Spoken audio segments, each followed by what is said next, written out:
என்ன என்ன சொல்றே? ஷா ஷா இறந்துட்டாளா? இப்படியா? இது எப்படி சாத்தியமாயிருக்கும்? கஷ்வின் உள்ளத்தின் துடிப்பு நின்றது போல இருந்தது. அவள் அவளுடைய நெருக்கமான தோழி, உயிரைவிட அசீசமானவள். இன்னும் 2 நாளில்தான் திருமணம் நடக்க இருந்தது. ஆனா இன்று அவளுடைய இறப்புச் செய்தி. கஷுப் தன் தாயுடன் இஷா வீட்டுக்கு வந்தாள். அங்கே அந்த நேரத்தில் மக்களது வரத்து நிறைய இருந்தது. யாரால் இந்தச் செய்தியை கேட்டாலும் உடனே வந்து கொண்டே இருந்தார்கள். இளம் வயதில் ஏற்பட்ட மரணம் என்பதால் எல்லோரும் அதிர்ச்சியுடன் குழப்பத்தில் மூழ்கியிருந்தார்கள். வீட்டில் உள்ளவர்கள் கண்ணீரில் மூழ்கியிருந்தார்கள். யாருக்கும் புரியவில்லை, திடீரென்று இஷாவுக்கு என்ன ஆனது. கஷு அழுகையுடன் முன்னே சென்று தனது தோழியின் பிணத்தை பார்த்தாள். கண்ணீர் என்று என்னும் தணியவில்லை. அம்மா, என்ன ஆனது இஷாவுக்கு? அவள் அழுகையோடு கேட்டாள். அவளுடைய மற்ற தோழிகளும் அங்கு வந்திருந்தார்கள். அனைவரும் வருத்தத்துடன் அழுது கொண்டிருந்தார்கள். ஒருவரும் தெளிவாக எதுவும் சொல்லவில்லை. உயிருடன் இருந்த பெண்ணுக்கு என்ன நடந்தது என்று யாருக்கும் புரியவில்லை. கஷுவ் அங்கேயே இடிந்து விழுந்தாள். அவள் நினைத்தது எல்லாம் இஷா அருகில் இருந்த அந்த தருணங்கள்தான். அண்ணா, எனக்கு சாக்லேட் ஐஸ்கிரீம் வேணும். அப்போ சாக்லேட் ஐஸ்கிரீம் வாங்கிக் கொடுக்கப்படுவேனா? இஷா சொல்லுதற்கே எல்லோரும் கூச்சலிட்டு சிரிச்சாங்க. தங்களுக்கு பிடித்த சுவைகளை கூறினார்கள். எல்லோருக்கும் அவரவருக்கு பிடித்த சுவை வாங்கித் தரப்படும். ஆனால் என் இஷா சொன்ன சுவை மட்டும் எல்லோரும் சாப்பிடணும். ஜாவியார் கான் மிகுந்த பாசத்துடன் இஷாவை பார்த்து கூறினார். அவர்கள் அனைவரும் ஓர் உணவகத்தில் ஐஸ்கிரீம் சாப்பிட சென்றிருந்தார்கள். அந்த தருணங்களில்தான் ஜாவியார் மகிழ்ச்சியாக இருந்தார். இஷா தன் பெற்றோர்களுடன் தன் சகோதரரிடமும் மிகவும் பாசமுடன் இருந்தாள். அவள் கூறும் முன்பே ஜாவியார் அதை செய்துவிடுவார். ஆனால் இன்று ஆசைகள் சொல்பவள் இந்த உலகத்தில் இல்ல. அனைவரையும் அழவைத்துச் சென்று விட்டாள். ஜாவியார், மகனே, இறுதி சடங்கு நேரமாகிவிட்டது. ஹசன்கான் சுவரை சார்ந்தவாறு தன் மகனை அழைத்தார். ஜாவியார் கானுக்கு தன் தங்கை உடலை தூக்கமுன் செல்ல தைரியம் இல்லை. ஒரு கண்ணீரும் சிந்தவில்லை. அவன் தங்கை நன்றாக இருந்தவள். திடீரென்று அவர் மறைந்துவிட்டார். அப்பா! ஜாவியாரின் குரல் தளர்ந்தது. மகனே, இப்போது அந்த புன்னையரை போலவே வைத்துக்கொள். அதில் மருந்தே போடாதே. ஜாவியாருக்கு தோன்றியது. அவன் முன்னிலையில் இஷா சிரித்துக்கொண்டு சிவப்பான துப்பட்டாவுடன் வந்தாள் போல. அண்ணா, எப்படி இருக்கேன் நான்? அவளுடைய அழகான முகம் அவன் கண்களில் கண்ணீராக வடிந்தது. பாடுவோம் நாம், ஆடுவோம் நாம். எப்படிப்பட்ட நாள் அது! நீ மணமகளாகும் நாளழும் என் உள்ளம். ஆனால் ஆடிப்பாடுவேன். கதவிலே உனக்காக மணமகன் வரவேற்பாக வருவார். பந்தலில் உன்னை ஏற்றிக் கொண்டு செல்வார்கள். பாடி சிரித்துக்கொண்டே உன் அண்ணன் நின்று விடுவான். அந்த தருணத்தை நினைத்தபடி ஜாவியாரின் கண்களில் கண்ணீர் வழிந்தது. தன்னுடைய ஆடையின் விரல்களால் கண்களைத் துடைத்தான். பிணம் தூக்கப்பட்டது. ஹசன் அவர்கள் அவரது தோளில் கை வைப்பதூடே சொன்னார். வா, இப்பொழுது எந்த வார்த்தையும் பேசாதே. முதலில் இறுதி சடங்கை முடிக்கட்டும். பிறகு பார்க்கலாம். ஹசன் அவர்கள் ஒவ்வொரு சொல்லையும் மெதுவாக உச்சரித்தார். இஷாவின் திடீர் மரணத்திற்குப் பின்னால் என்ன காரணம் என்ற கேள்வி இன்னும் விடையில்லாமல் இருந்தது. தங்களை நிலைநிறுத்திக் கொண்ட பிதாமகன் இருவரும் முன்னே சென்றபோது எதிரேதான் இஷாவுடன் திருமணம் நடக்க இருந்த சாகில்கான் வருவதைக் கண்டனர். சிவப்புத் துணியில் அலங்கரிக்கப்பட வேண்டியவளாக காண விரும்பியவன் இப்போது வெள்ளை உடையில் காண நேர்ந்தது. சாகில் அங்கேயே குதறினான். அவன் பார்வைக்கே நம்பிக்கையில்லாமல் இருந்தது. எப்படி அவள் தனக்குத் தெரியாமலே சென்று விட்டாள்? இன்னும் நேற்று இருவரும் பேசிக் கொண்டிருந்தனர். இப்படி எப்படி முடியும்? சாகிலின் கண்கள் ஈரமாகின. இறுதி ஊர்வலத்தின் மந்திரங்கள் சொல்லப்படத் தொடங்கியது. உடல் ஏற்கனவே தூக்கப்பட்டது. என் மகளை கொண்டு போகாதீர்கள். என் குழந்தை. அவளுக்கு திருமணம் நடக்கவிருந்தது. இது அவளது வாழ்வு ஆரம்பமாக வேண்டிய தருணம். ஏன் இப்போது இப்படி அவளை பிரிக்கிறீர்கள்? திருமதி அபிதாவின் மெல்லிய குரலும் இறங்கி அழைத்த கதறல்களும் அனைவரின் கண்களிலும் கண்ணீரை வார்த்தன. கல்லறையில் மண்ணை இறைக்கும் நேரத்தில் ஜாவியாரின் கண்களில் வந்த கண்ணீர் அந்த மண்ணோடு கலந்து நீர்த்தது. வலி, துயரம் என அனைத்தையும் உணர்ந்தபடியே ஜாவியார் அங்கேயே அமர்ந்திருந்தான். ஜாவியார், எழுமகனே. ஹசன் அவர்கள் அவரது தோளில் கை வைப்பதூடே எழுப்பினார். பா, என் இஷாவுக்கு இருட்டு பிடிக்காது. என்னை இங்கேயே இருக்க விடுங்கள். தன்னை அடக்கிக் கொண்டு கூறினான். ஹசன் அவர்களின் கண்களும் ஈரமானது. அவரும் மகனுடன் சேர்ந்து அங்கேயே அமர்ந்தார். நண்பா, இந்த வலி இனி ஒருபோதும் தீராது. வாழ்நாள் முழுவதும் இதன் ஓசையோடுதான் வாழ வேண்டியிருக்கும். பா, அவளுக்கு வயது என்னவாச்சு செல்ல? ஒருமுறை கூட யோசிக்கவில்லையா? நாமெல்லாம் அவளில்லாமல் எப்படி வாழப்போகிறோம் என்று? ஜாவியார் தொடர்ந்தும் கல்லறையை பார்த்தே பேசினார். மகனே, யாரையெல்லாம் நாம் எடுத்து சொல்லப் போகிறோம்? என்ன நடந்தது அவளுக்கு என்று? என் பெண் இவ்வளவு பலவீனமாயிருந்தாளா? தன்னையே அழித்துக் கொள்ளும் அளவுக்கு? ஆனா ஏன்? ஏன் அவள் இப்படி செய்தாள்? இப்படி பெரிய முடிவை எதற்காக எடுத்தாள்பா? ஜாவியாரின் குரல் திடீரென்று மாறியது. அவர் தன்னுடைய பழைய சாயலுக்கு திரும்பினார். கொடுமை செய்யும், பயங்கரமான, இரக்கமற்ற ஜாவியார். அப்போது திடீரென்று தூரத்தில் இருந்து அழுகையோடு அமர்ந்திருந்த சாகில்கானை பார்த்தார். உடனே ஜாவியார் கோபத்தோடு அவனிடம் செல்ல அவனது அணியில் கை வைக்கிற்றார். சொல்லு, சொல்லு, அவளுக்கு என்ன துக்கம் வந்தது? அவளா இவ்வளவு பெரிய முடிவெடுத்து தன்னையே அழித்துக் கொண்டாள்? சாகில்கான் தன்னை அமைதியாக பார்த்தபடி ஜாவியாரின் கண்களில் நேராக கவனித்தான். என் தங்கைக்கு திருமணம் நடக்கவிருந்தது. ஆனால் அவள் 2 நாட்கள் முன்னேதான் தன்னையே அழித்துக் கொண்டாள். நீ தெரிந்து வைத்திருப்பாய் அல்லவா? சாகில்கான், எனக்குச் சொல்லு, என்ன நடந்தது? ஏன் அவள் தன்னையே அழித்துக் கொண்டாள்? தயவு செய்து சொல்லு. ஜாவியார், தயவு செய்து சமாளிச்சுக்கொள். அவன் என்ன தெரிந்து வைத்திருப்பான்? அவனே இங்கே உன் முன்னாலே நிற்கிறான். அனைவரும் இஷாவின் திடீர் மரணத்தில் அதிர்ச்சியுடனும் துக்கத்துடனும் உள்ளனர். ஹசன் அவர்கள் ஜாவியாரின் கைகளை தள்ளினார். ஜாவியார் அங்கே மண்ணை அழித்தபடி தன்னை கட்டுப்படுத்திக் கொண்டான். சாகில்கான் மௌனமாகவே இருந்தான். அவனுக்கு போனது எல்லாமே போய்விட்டது. வாழ்க்கையின் மீது அக்கறையே இல்லாமல் இருந்தான். உலகம் நடக்கத்தான் செய்யும். கதைகள் எழுதப்படத்தான் செய்யும். புதிய கதைகள் உருவாவதில்லை என்றில்லை. ஆனால் இஷா ஹசன் அவர்கள் குடும்பத்தில் ஒரு முடிவா, இல்லை ஒரு புதிய தொடக்கமா? இதற்கு பதில் சொல்லும் வேலையை நேரம்தான் பார்க்க வேண்டும். இஷா, வா நண்பா, நேரமாகுது. இல்லாட்டி வகுப்பு ஆரம்பமாகிவிடும். தெரியுமே. கொஞ்சம் தாமதமாயினாலும் சார், சுல்பிகார் எவ்வளவு கோபப்படுவார். கஷ்யப் அமைதியாக உட்கார்ந்திருந்த இஷாவை அசைப்பது போல் பேச, இஷா திரும்பி அவளை பார்த்தாள். அவளது முகத்தில் கவலை தெளிவாகத் தெரிந்தது. கஷ்யப் முன்னே செல்லாமல் அங்கேயே அவளின் பக்கத்தில் அமர்ந்தாள். என்ன நடந்தது ஈஷா? ஓய், ஏதாவது பிரச்சனை இருக்கா? கஷ்வ ரொம்ப நேசத்தோட கேட்டா. ஒன்னும் பெரிய விஷயம் இல்ல, அப்படிதான் கொஞ்சம் மனசு சோகம். அந்த சோகத்தை குத்தி போட்டுரு. வா என் கூட. கஷ்வ அவள கட்டாயமா எழுப்பினா. ஓ ஹலோ, எங்க போறீங்க? வனியா அவங்கள போறத பார்த்து கேட்டா. கிளாஸுக்கு தான் போறோம். வேற எங்க? கஷ்யப் ரொம்ப கோவத்தோட கன்னத்துல சுருக்கமிட்டு சொன்னா. நீ எல்லா விஷயத்திலையும் பேசணும்னு தணிக்க வைக்கிற மாதிரி நினைச்சிருக்கியா? வனியா முகம் சுளிச்சா. ஆமா, அப்போ நீ எப்போவும் இஷாவோட ஒட்டிக்கிட்டே இருக்க வேண்டுமா? அவசியமா? கஷும் கோபத்தோட அவளையே கேப்பா. டா, நீயும் ஒதுங்கு. எப்பவுமே முகம் தூக்கி நடுவுல குதிக்கிறே. வனியா கஷ்வ ஒதுக்கிட்டு இஷாவின் கையப் புடிச்சா. கஷ்வப் கைய ஓரமா இழுத்தா. எத்தனை தடவை கேட்பேன்? இஷாவுக்கு தொல்ல குடுக்காதேன்னு உனக்கொரு தடவை சொல்லினா புரியாதா? கஷ்வ கோவத்தோட பேசினா ஹக் தக் ஆகி இஷாவ கூட்டிட்டு போனா. உன்னை விடமாட்டேன் கஷ்வ். நீ எப்பவுமே இஷா மேல மிதிக்கிற. அவ்வளவு நீ என்ன பண்ணிக்கிட்டா நீயும் வெற்றி அடைய முடியாது. வனியா ஆழமா மூச்சு விட்டா. இஷா அவளோட அம்மாவோட இருந்து உள்ளே வந்ததும் அவள் மொபைல் மேல தொடர்ச்சியா கால் வருது. நம்பர பார்த்தா உதடுகள் கசங்குது. மனசு மீண்டும் துடிக்குது. கால் துண்டிக்கப்படுச்சு. இஷா, ப்ளீஸ், என்னோட வார்த்தைய கேளு. எனக்கா சாகில் தான் எல்லாமே. நீ அவனோட கல்யாணம் பண்ணிக்கிட்டா என்ன ஆகுமா? நீ என்னோட தோழிதானே. அந்த உறவுக்கு நீ மறுக்க முடியாதா? உன்னோட தோழிக்காக எல்லா மெசேஜும் படிக்கும்போது இஷாவின் கண்களில் கண்ணீர் வழியுது. நான் என்ன பண்றது அல்லாஹ்? என்னால எதுவும் முடியல. சாகில்தான் என்ன நேசிக்கிறாரு இல்லையா? நானும். அப்போ எப்படி அவர வேற ஒருத்தருக்கு விட்டுக் கொடுப்பது? இஷாவின் கண்கள் முழுசா கண்ணீரால் நனைந்துவிட்டது. இஷா, நீ என் காத்தர் இத செய்யலனா நானே என் உயிரை விட்டுருவேன். என் மரணத்துக்கு நீயே காரணம்.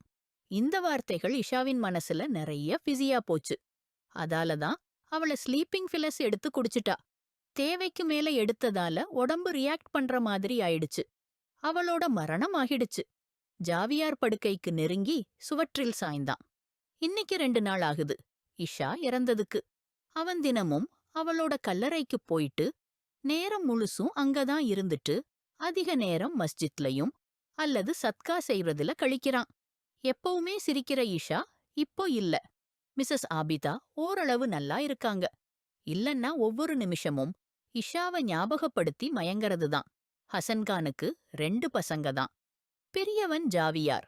அவன் ஒரு பெரிய வழக்கறிஞன். அவரோட அப்பாவின் பிசினஸ்ல லீகல் அட்வைசராக பணிபுரிகிறான். இஷா அவனுக்கு 5 வருஷம் குட்டியா. அவ பிஎஸ்சி தேர்வுகள் முடிச்சிட்டா. ரிசல்ட் கல்யாணத்துக்கு பிறகு வரணும்னு இருந்துச்சு. ஆனா கல்யாணமே நடக்கல. ரிசல்ட்டும் வரல. மரணதூதன் வந்துட்டா. ஜாவிபாய்? ஜாவிபையா? ரனியா ஓடினோடி உள்ள வந்தா. ஜாவியார் அசந்து அவள பார்த்தா. அவள் காலா. ஜாவியார் அவளோட முழு வார்த்தைய கேட்காமலேயே கதவுக்குள்ளே ஓடினான். நேரா மிஸ்ஸஸ் ஆபிதா அம்மாவின் அறையை நோக்கி ஓடினான். இஷாவை ஞாபகப்படுத்தி மறுபடியும் மயங்கினாங்க. ஜாவியார் அவங்கள ஹாஸ்பிடலுக்கு கொண்டு போனான். அவங்களை ஐசியூக்குள் கொண்டு போனாங்க. ஜாவியார் சுவரில் சாய்ந்து அல்லாஹ்விடம் பிரார்த்தனை செய்தான். தங்கை போயிட்டாங்க. இப்போ தாயை அல்லாஹ் எடுத்துக்காமல் இருக்கணும். என்னாச்சு? உன் அம்மா எப்படி இருக்காங்க? ஹசன் சாஹிப் ஜாவியாரை பார்த்து கேட்டார். ஐசியூவில் இருக்காங்க. டாக்டர் மிஸ்ஸஸ் ஆபிதாவின் சிகிச்சையை செய்து ஸ்ட்ரெஸ்ஸை தவிர்க்கச் சொன்னார். அவரோட பிபி ஆபத்தான அளவுக்கு உயர்ந்துவிட்டது. மாலை வரை அவரை டிஸ்சார்ஜ் பண்ணிட்டாங்க. ஜாவியார் ரொம்ப நேரம் அவரோட கூடவே இருந்தான். அவங்க மறுபடியும் அழ ஆரம்பிச்சிட்டாங்க. இப்போ கண்ணீரும் வறண்டு போச்சு. ஜாவியார் மற்றும் ஹசன் சாஹிப் அவங்கள ரொம்ப சமாதானப்படுத்தினாங்க. ஆனா அவருக்கு எதுவும் கேட்கவே மனமில்ல. இவர்களது ஒரே கூற்றுதான், அவர்களது மகள் தற்கொலை செய்ய முடியாது. கண்டிப்பாக வேறு ஏதாவது காரணம் இருக்க வேண்டும் என்பதுதான். இந்த ஒரே வார்த்தையே ஜாவியரை யோசிக்க வைக்கிறது. அவனது திருமணத்துக்கு அவள் மிகவும் மகிழ்ச்சியாயிருந்தாள். எந்தவிதமான பிரச்சனையும் அவளுக்கில்லை.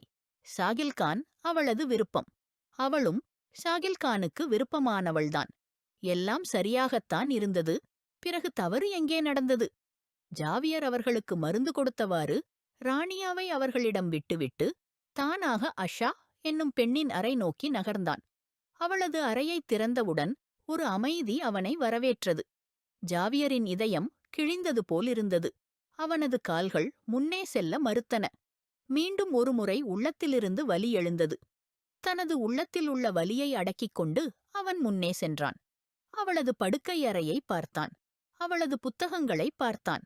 அவளது படிப்புக் மேசையை பார்த்தவாறு அவன் தனது உதடுகளை கடித்தான். இன்றையை திறந்தான். அங்கேதான் அஷாவின் மொபைல் இருந்தது. அதை பார்த்தபோது அதில் சார்ஜ் இல்லை என்பது தெரிந்தது. அஷாவின் மொபைலை தனது அறைக்கு எடுத்துச் சென்று சார்ஜிங் செய்ய வைத்தான். பின்னர் அவன் குளிக்கச் சென்றான். சாகில்கான், நான் காதலிக்கிறேன் என்பதற்காக திருமணமும் உன்னுடன்தான் செய்வேன் அல்லவா? இப்படித்தானே இருக்க வேண்டும் காதலிக்கிறேன் ஒருவரை. ஆனால் திருமணம் வேறொருவருடன்? உன் நாக்குக்கு கட்டுப்பாடு வை. நீ உலகத்தின் கடைசி பெண்ணாக இருந்தாலும் கூட உன்னுடன் திருமணம் செய்ய மாட்டேன். சாகில்கானின் தெளிவான பதிலைக் கேட்டவுடன் அவள் பைத்தியமாகிப் போனாள். நீ மறுத்தால் நானும் உன்னை கொன்றுவிடுவேன், என்னையும். அந்தப் பெண் பைத்தியக்கார மாதிரி கத்திக்கொண்டே சாகில்கானின் காலரை பிடித்தாள். Shut up you and get lost from here.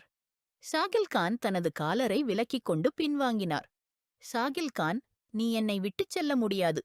சாகிலின் அறைக்கு ஏறிச் சென்றதைப் பார்த்தவுடன் அந்தப் பெண் கீழிருந்து கத்தினாள். சாகில்கான் தன் உதடுகளைக் கடித்துப் பின்வாங்கி அவளிடம் பார்த்தான். நீ விரும்புகிறாய் என்றால் நான் உன்னிடம் கடுமையான நடவடிக்கை எடுக்க வேண்டிய அவசியம் ஏற்படாது.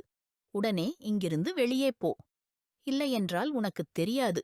ஒருமுறை சாகில்கானின் மூளை திரும்பிப் போனால் யாரையும் விட்டு வைப்பதில்லை. சாகில்கானின் அந்த வார்த்தையைக் கேட்டதும் அந்தப் பெண் தனது உதடுகளை கடித்தாள். ஆனாலும் தன் மனத்தில் உறுதியுடன் தீர்மானித்தாள். அவள் எதையும் விட்டுவிட மாட்டாள். கஷ்வ், தனியாக உட்கார்ந்து என்ன செய்கிறாய்? வா, நான் உன்னை அழைக்கிறேன். கேட்கவில்லையா நீ? கஷ்வின் மாமியார் அவளை அழைத்தபோது அவள் திடீரென அசைந்து விழித்தாள். ஜீபாவி, நீங்கள் என்னை அழைத்தீர்களா? கஷ்வ், அஷாவின் மரணம் நடந்ததிலிருந்து நீ மிகவும் மௌனமாகிவிட்டாய். என்ன விஷயம்? எனக்குச் சொல். அவளது மாமியார் ஷான்சா அவளது கையை பிடித்து கேட்டாள். இல்ல பாவி, அப்படி எதுவும் இல்லை. உங்களுக்குத் தெரியும் இல்லையா, அஷாவுடன் எனக்கு எவ்வளவு நெருக்கம் இருந்தது. அவள் திடீரென போய்விட்டாள். இன்னும் நெஞ்சம் நம்புவதில்லை. அவள் இவ்வுலகில் இல்லை என்று. கஷ்யுவின் கண்கள் நனையத் தொடங்கின. ஆம், அது உண்மைதான். ஒரு சிறிய பெண் திடீரென இப்படி ஒரு பெரிய முடிவை எடுப்பதற்கு யாரும் நம்ப முடியவில்லை. ஷான்சாவின் வார்த்தைகளில் கஷ்வின் கண்கள் கண்ணீரால் கலங்கின. பாவி, அவள் எனக்கு மிகவும் ஞாபகம் வருகிறது. அவளது சிறிய சிறிய செயல்கள், அவளுடன் செலவிட்ட நேரம், அவளது சிரிப்புகள், கலாட்டா, அனைத்தும் முடிந்துவிட்டது. அவள் சென்றபின் கஷ்வ் அழுவது போல் ஷான்சாவை கட்டிக்கொண்டாள். ஷான்சா அவளுக்கு ஆறுதல் சொல்லினார். போதும் கஷ்வ், நிம்மதியாக இரு. அல்லாஹ்வின் சொத்துதான். அல்லாஹ் மீண்டும் எடுத்துக்கொண்டார். நாமெல்லாம் ஒருவருக்கொருவர் எதிராகப் போய்விடலாம். ஆனால் அல்லாஹ்வுக்கு எதிராக யாரும் செல்ல முடியாது. எவர் இறப்பதற்கென நியமிக்கப்பட்ட நேரம் இருந்ததோ அந்த நேரத்தில் அவர் போய்விடுவார். ஷான்சா மிகுந்த அன்புடன் அவளை சமாதானம் செய்தார். கஷ்வ் ஆழமான மூச்சுவிட்டு தலையசைத்தாள். உலகம் அனைவரும் சமாதானம் கூறியது போல அவளும் உணர்ந்தாள். ஆனாலும் அவளது இதயம் மட்டும் இன்னும் இந்த உண்மையை ஏற்கத் தயங்கியது. அஷா இவ்வுலகில் இல்லை என்பது. ஜாவியார்க்கு கைபேசி பிடித்திருந்தது. அவன் எல்லா மெசேஜுகளையும் கான்வர்சேஷன்களையும் கேள்விப்பட்டுவிட்டான்.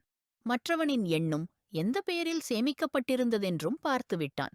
அவன் கைகள் மோசமான வகையில் நடுக்கமடைந்தன. இது இஷாவோடு பெரிய விஷயம் நடந்துவிட்டது என்றே நம்ப முடியவில்லை. அவன் இத்தனை நாட்களாகத் தெரியாமலேயே இருந்தான். இன்று உறுதியாகிவிட்டது. அவன் சகோதரிக்கு மன அழுத்தம் கொடுக்கப்பட்டிருக்கிறது என்பது அவள் தற்கொலை செய்யும் வரைக்கும் கெடுத்து தூண்டப்பட்டது. அந்தப் பெண் யார் என்ற பக்கம் அவன் தன்னை விட்டு வைக்க விருப்பமில்லை. இன்று வீட்டில் துவாக்வானி நடந்தது. இஷா இறந்து ஓர் மாதமாயிற்று. மிஸஸ் ஆபிதா இஷாவின் சகல தோழிகளையும் அழைத்திருந்தார். அதில் கஷ்வும் இருந்தாள். அந்தப் பெண்களில் கஷ்வ் யார்? ஜாவியார் ராணியாவை நோக்கி கேட்டான். அவள் உள்ளே உட்கார்ந்திருக்கிறாள். முக்கியமான 3 பெண்களின் புகைப்படத்தை கொண்டு வந்தாள். அவர்கள் குரான் வாசித்துக் கொண்டிருந்தனர். ராணியாவும் அந்த புகைப்படத்தில் ஒரு பெண்ணின் மீது விரலை வைத்தாள். இதுதான் வெள்ளை ஸ்கார்ஃப் கட்டியவள். அவளின் குரலில் நடுக்கம் இருந்தது. ஜாவியார் மொபைலை அவளிடமிருந்து எடுத்துக்கொண்டான். இஷாவிற்கு நீதியளிக்கத் தேவைப்படும் காலம் இனி தூரமில்லை என்று மனதுள் ஜாவியார் உறுதியுடன் கூறிக்கொண்டான். பாவி, நீ என்ன சொல்ற? அப்படி திடீர்னு எப்படி ரிஷ்தா கேட்டு வர முடியும்னு? நானே அவங்க பையனையாவது பார்த்ததில்ல. நானே இஷாவின் அண்ணனைப் பற்றியும் தெரியாது. அந்த கஷ்வ் இன்னும் அதிர்ச்சியுடன் அமர்ந்திருந்தாள். இன்றைக்கு இஷாவின் வீட்டிலிருந்து ஜாவியாருக்காக அவருடைய வீட்டுக்காரர்கள் ரிஷ்தா கேட்க வந்திருந்தார்கள். நான் நினைக்கிறேன், நீ இஷாவின் வீட்டுக்குப் போனபோது அவங்கக்கு பிடித்துப் போனாய்.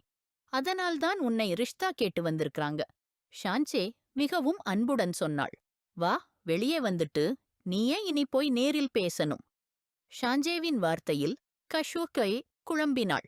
அந்த கூட்டத்திற்கு நடுவே செல்லும் நினைப்பே அவளுக்கு பதட்டத்தை ஏற்படுத்தியது. இஷாவின் அம்மா ஆபிதா பிகம், அவளின் சித்தி நஜ்மா பிகம் மற்றும் ஹசன் சாஹிப் ஆகியோரும் இருந்தார்கள். அவர்கள் கஷ்வை பார்த்தவுடனே அவளை விரும்பி அவளது பெற்றோரின் அனுமதியுடன் அவளுக்கு மோதிரம் அணிவித்து விட்டார்கள். அவர்கள் செல்லும் தருணத்தில்தான் கஷ்விற்கு உண்மையை உணர முடிந்தது. இது இஷாவின் ஆசைதான் என்று தெரியவந்தது. அவளின் ஆசை என்பது கஷ்வ் தனது மாமியாக வேண்டும் என்பதுதான். அதே காரணத்தினால்தான் அந்த வீட்டார் வந்திருந்தார்கள். இப்போதுதான் அவர்களது மகள் இறந்தது என்பதால் மிகவும் எளிமையாக விஷயங்களை செய்ய விரும்பினர். கஷ்வின் வீட்டுக்காரர்கள் ஜாவியார் மற்றும் அவரது குடும்பத்தை மிகவும் நல்லவர்கள் என்று எண்ணினர். அதனால்தான் ஜாவியாரின் புகைப்படத்தை பார்த்தவுடன் சம்மதம் தெரிவித்து விட்டார்கள். அவ்வளவுதான். இஷாவின் ஆசை என்பதால்தான். கஷ்வின் தந்தை அப்ரார் சாஹிப் ஓர் அரசு பள்ளியில் வேலை பார்த்து வந்தார். 3 மகள்கள் அவருக்கு இருந்தனர். கஷ்வ் 2வது மகள். முதலில் பெரிய மகளின் நிச்சயதார்த்தம் நடந்திருந்தது. மூன்றாவது பெண் மட்டும் தற்போது கல்லூரிக்குள் சேர்ந்திருந்தாள். ஒரே ஒரு மகன் வலீத் நாட்டிற்கு வெளியே இருந்தான். ஷான்சே அவன் மனைவிதான். தனது விரல்களில் அணிந்திருந்த மோதிரத்தை பார்த்தபடி கஷுப் மிகுந்த ஆச்சரியத்தில் இருந்தாள். பிள்ளை, இது இஷாவின் ஆசைதான். நீ அவளுடைய மாமியாவாக வேண்டும். ஆபிதா பிகத்தின் வார்த்தைகள் நினைவிற்கு வந்து கஷுப் தானாகவே தலையை தன் கைகளில் வைத்துக் கொண்டாள். இது எப்படி சாத்தியமானது? இஷா இதை நினைத்திருந்தால் அவள் கண்டிப்பாக என்னிடம் வெளிப்படையாகப் பேசியிருப்பாள். ஆனால் அவளோடு நான் ஒருபோதும் இதுபோன்ற எதையும் பேசவில்லை. அவளால் இப்படிச் சொல்வது சாத்தியமில்லை. ஏன் என்ற கேள்வியால் கஷ்வின் மனதையே குழப்பியது. இந்த ரிஷ்தாவுக்கு எந்தவிதமான காரணமும் விளக்கமும் அவளுக்கு கிடைக்கவில்லை. இப்போதுதான் இஷா இம்மையுலகை விட்டுச் சென்றிருக்கிறாள். ஒரே ஒரு மாதம்தான் ஆகிவிட்டது. இவர்கள் மாப்பிள்ளைக்கு பாட்டி பார்க்க ஆரம்பித்து விட்டார்கள். எப்படியிருந்தாலும் எளிமையாக நடக்கட்டுமே. ஆனால் முடிவே எடுத்து விட்டார்கள். கஷ்வ் தன் பெற்றோரின் மகிழ்ச்சியை பார்த்து அமைதியாகிவிட்டாள். அவர்களுக்கு 3 மகள்கள் இருந்தனர். பெரிய மகள் அஸ்ஃபாவின் திருமணத்திற்கு இன்னும் எந்தவிதமான வாய்ப்புகளும் இல்லை. ஏனெனில் இஷ்ரத் புப்போ விரும்பியது அஸ்ஃபா ஒரு நல்ல சீரான கைமாறுடன் வரவேண்டும் என்றும் அவர்களின் தேவைகளை பூர்த்தி செய்ய முடியாத வரை அவர்களை அனுப்ப விரும்பவில்லை. அஸ்ஃபாவிற்கு 3 ஆண்டுகள் சிறியவள்தான். கஷ்வ் அப்ரார் சாஹிப் இந்த ரிஷ்தாவை மனதார ஏற்றுக்கொண்டு திருமண ஏற்பாடுகளை தொடங்கிவிட்டார். ஜாவியார் கான் தன் அலுவலகத்தில் ஒரு கோப்பை பார்த்துக் கொண்டிருந்த போது பியூன் சாஹில் கான் வந்ததாகச் சொன்னான். சாஹில் கான் வருவது குறித்து கேட்டவுடன் ஜாவியாரின் நெற்றி விரைந்தது. ஆனால் அவர் அவரை உள்ளே வர அனுமதித்தார். ஜாவியார் கான் வாழ்த்துக்கள். இப்போதுதான் உன் சகோதரி இறந்ததற்கு 10 நாள்கள் கூட ஆகவில்லை. நீ திருமணம் செய்யப் போகிறாயா? சாஹில் கான் உள்ளே வந்தவுடன் ஜாவியாரிடம் கலாய்த்தார். நீ யாரப்பா என் லைஃப் பத்தி இவ்வளவு டீப்பா யோசிக்கிற? நான் என்ன பண்றேன் பண்ணல எனக்கு மட்டும் தெரியும், உனக்குத் தெரிய வேண்டியது இல்லை. ஜாவியார் கோபமாக எழுந்து சொன்னார். எனக்குத் தெரியக்கூடாது. உன் தங்கையின் கல்லறை அருகே நிற்கும்போது என் காலர பிடிச்சதையே மறந்துட்டியா? என்மேல் குற்றம் சுமத்தினாயே, இப்போ நான் உன்மேல் குற்றம் சுமத்தட்டுமா? உன் தங்கைக்குத்தான் கல்யாணம் நடக்கப் போயிருந்தது. இப்போ நீயே கல்யாணம் செஞ்சுக்கிறியே. சாஹில்கான் மேலும் பேசுவதற்கு முன்பே இங்கிருந்து போயிடு, இல்லன்னா என் கோபம் தெரிஞ்சிடும். ஜாவியார் கான் தன்னுடைய எந்த முடிவுக்கும் யாரிடமும் பதில் சொல்ல வேண்டியதில்லை. போகிறேன், இந்த நாட்டையே விட்டுப் போகிறேன். நல்லாயிரு. அண்மைக்கால திருமண வாழ்த்துக்கள். சாஹில்கான் துக்கமான மனதுடன் அதே வழியே வெளியே சென்றார். ஜாவியார் கான் டேபிளில் இருந்த பேப்பர்வேட்டை பிடித்து கதவை நோக்கி நழுவ விட்டார். அவரை அந்த நேரத்தில் யாராவது பார்த்திருந்தால் நடுங்கிப் போயிருப்பார்கள். அவருள் என்ன ரகசியமோ அவருக்கே தெரியும். மாப்பிள்ளை விழா இல்ல, மயோனும் நடக்கவில்லை. நேரடியாக நிக்காஹ் மட்டும் நடத்தப்பட்டது. எந்தவிதமான சத்தம் கூட எதுவும் இல்லாமல் மிக மிக எளிமையுடன் ஒவ்வொன்றும் நடந்தது. கஷ்வ் அப்ரார் பின்த் முஹம்மது அப்ரார், உங்களின் நிக்காஹ் ஜாவியார் கான் வலத் ஹசன் கானுடன் 1,00,000 நாணயச் சுருக்கத்தில் நிச்சயமாகிறதென உங்களுக்கு ஏற்றதா? மௌலவி சாஹிப் கேட்டபோது கஷ்வ் துடிக்கும் மனதுடன் ஏற்கின்றேன் என்று சொன்னாள். மௌலவி சாஹிப் மீண்டும் சொன்னார். நிக்காஹ் ஏற்கின்றீர்களா? கஷ்வ் மீண்டும் ஏற்கின்றேன் என்றாள். 3வது முறையும் ஏற்கின்றேன் என்று சொல்லிக்கொண்டே நிக்காஹ் ஆவணங்களில் கையெழுத்திட்டாள். அவளது கண்களிலிருந்து கண்ணீர் தானாக வந்தது. இன்று உணர்ந்தாள், இந்த உலகம் பணக்காரர்களுக்குத்தான். மத்தியதர வர்க்க மக்கள் அவர்களின் கட்டளைகளை மட்டும் செய்கிறார்கள். அவளது பெற்றோர்களும் ஹசனின் பணத்தை பார்த்து ஜாவியாருக்காக சம்மதித்து விட்டார்கள். வாழ்த்துக்கள் எனும் கூச்சலுடன் அனைவரும் கஷ்வை கட்டிப்பிடித்து வாழ்த்தினர். அட, இவ்வளவு பணக்காரர்கள் இருந்தும் பாவம் பெண்ணுக்கு என்ன உடை கட்டியிருக்காங்க? ஒரு நல்ல உடையாவது வாங்கி கொடுக்கக்கூடாதா? ஆஸ்ஃபாவின் மாமியார் இஷ்ரத் புப்போ கஷ்வின் உடையை பார்த்து கேலி செய்தார். எப்படி இப்படி பேசுறீங்க அப்பா? அவங்க இளமை வயசுல இருக்கிற மகளை கிழந்துட்டாங்க. இப்போ வண்ணமயமான கல்யாணம் எப்படி நடக்க முடியும்? கஷ்வின் அம்மா அஸ்மா மெதுவாக பதிலளித்தார். அட, அவ்வளவுதான். சோகம்னா கல்யாணத்தை இப்படித்தான் விரைவா செய்ய வேண்டியதா? கொஞ்சமாவது நேரம் எடுத்திருக்கலாமே. பெண்கள் பக்கம் யாருக்கு வேண்டுமானாலும் ஏதாவது ஆசை இருக்கு. யோ, கல்யாணம் தினமும் நடக்குதா? ஹக்மெஹர் கூட 1,00,000 ரூபாய்தான். அவ்வளவு பணக்காரர் இருந்தாங்கன்னா குறைந்தது 10,00,000ஆவது எழுதி வச்சிருக்கலாம் நீ. இஷ்ரத் புப்போ ரொம்பவே உயர் சத்தத்தில் தன் கருத்தை வெளிப்படுத்தினாள். அப்படியே அருகில் அமர்ந்திருந்த கஷ்வின் மாமியார் பக்கம் இருந்தவர்களும் அந்த கருத்துக்களை கேட்டிருந்தாலும் அவர்கள் முற்றிலும் அமைதியாக இருந்தார்கள். சரி ப்ளீஸ், இப்போ இந்த கருத்துக்களை விட்டுவிடு, வா சாப்பாடுக்குப் போகலாம் என்று கூறி அஸ்மாபிகம் அவர்களை அங்கிருந்து அழைத்துச் சென்றார். ஆனால் அவர்களது வார்த்தைகள் கஷ்வின் மனதில் ஒரு குறையாகவே இருந்தது. எந்த விஷயமாக இருந்தாலும் அவர் சொன்னது சரிதான். மிகவும் சாதாரணமான உடைதான் அவள் நிக்காஹ் நாள் அன்று அணிந்திருந்தாள். இப்போதும் அதே உடையில்தான் அவளது ரொக்ஸதி நடக்கிறது போல் இருந்தது. இதெல்லாம் திருமணம் போலவே இல்லை, மாறாக ஜனாசா எடுத்துச் செல்லும் மாதிரியே இருந்தது. எவ்வளவு அமைதியாகவும் எளிமையாகவும் நிக்காஹ் நடந்ததோ அதுபோலவே ரொக்ஸத்தியும் நடந்தது. கஷோ தன் பெற்றோரிடம் அணைந்ததும் அவர்களிடமிருந்து பிரியும் நேரத்தில் தானாகவே கண்ணீர் வந்துவிட்டது. அஸ்மாபிகத்தின் கண்களும் கண்ணீரால் நிரம்பின. தனது பெண்ணுக்கு ஜெஹெஸாக அவர்கள் வெறும் பணம்தான் கொடுத்திருந்தார்கள். ஜெஹெஸ் எதுவும் அவர்கள் வாங்கவே இல்லை. ஏனெனில் அவர்களது வீட்டில் எல்லாம் இருந்தது. அதனால்தான் வெறும் கஷ்வை மட்டும் அழைத்துச் சென்றனர். ஆனால் அவர்கள் ஏன் கஷ்வை மட்டும் அழைத்துச் சென்றார்கள் என்பதைப் பற்றிய ரகசியம் இன்னும் தெரியவில்லை. கஷ்வைகான் ஹவீலிக்கு அழைத்துச் சென்றபோது எந்தவிதமான சடங்குகளும் நடந்ததில்லை. மிகவும் அமைதியாக ராணியாவுடன் கஷ்வை ஜாவியாரின் அறைக்குள் அனுப்பி வைத்துவிட்டனர். கஷ்வுக்கு எல்லாம் மிகவும் வியப்பாகவே இருந்தது. ஒரு பயம் கூட தோன்றியது. இது புயலுக்கு முந்தைய அமைதியே போலிருந்தது. அந்த பெரிய ஸ்டைலிஷ் அறையில், அந்த வட்டமான படுக்கையில் அவள் மணப்பெண் போல அமர்ந்திருந்தாள். இதில் அவளது இதயத் துடிப்பின் சத்தம் காதுகளில் கேட்கும் வரை எழுந்தது. நேரம் அதிகமாகிவிட்டது. ஆனாலும் ஜாவியார் வருவதாக எந்த அறிகுறியும் தெரியவில்லை. இரவு 1 மணியாகிவிட்டது.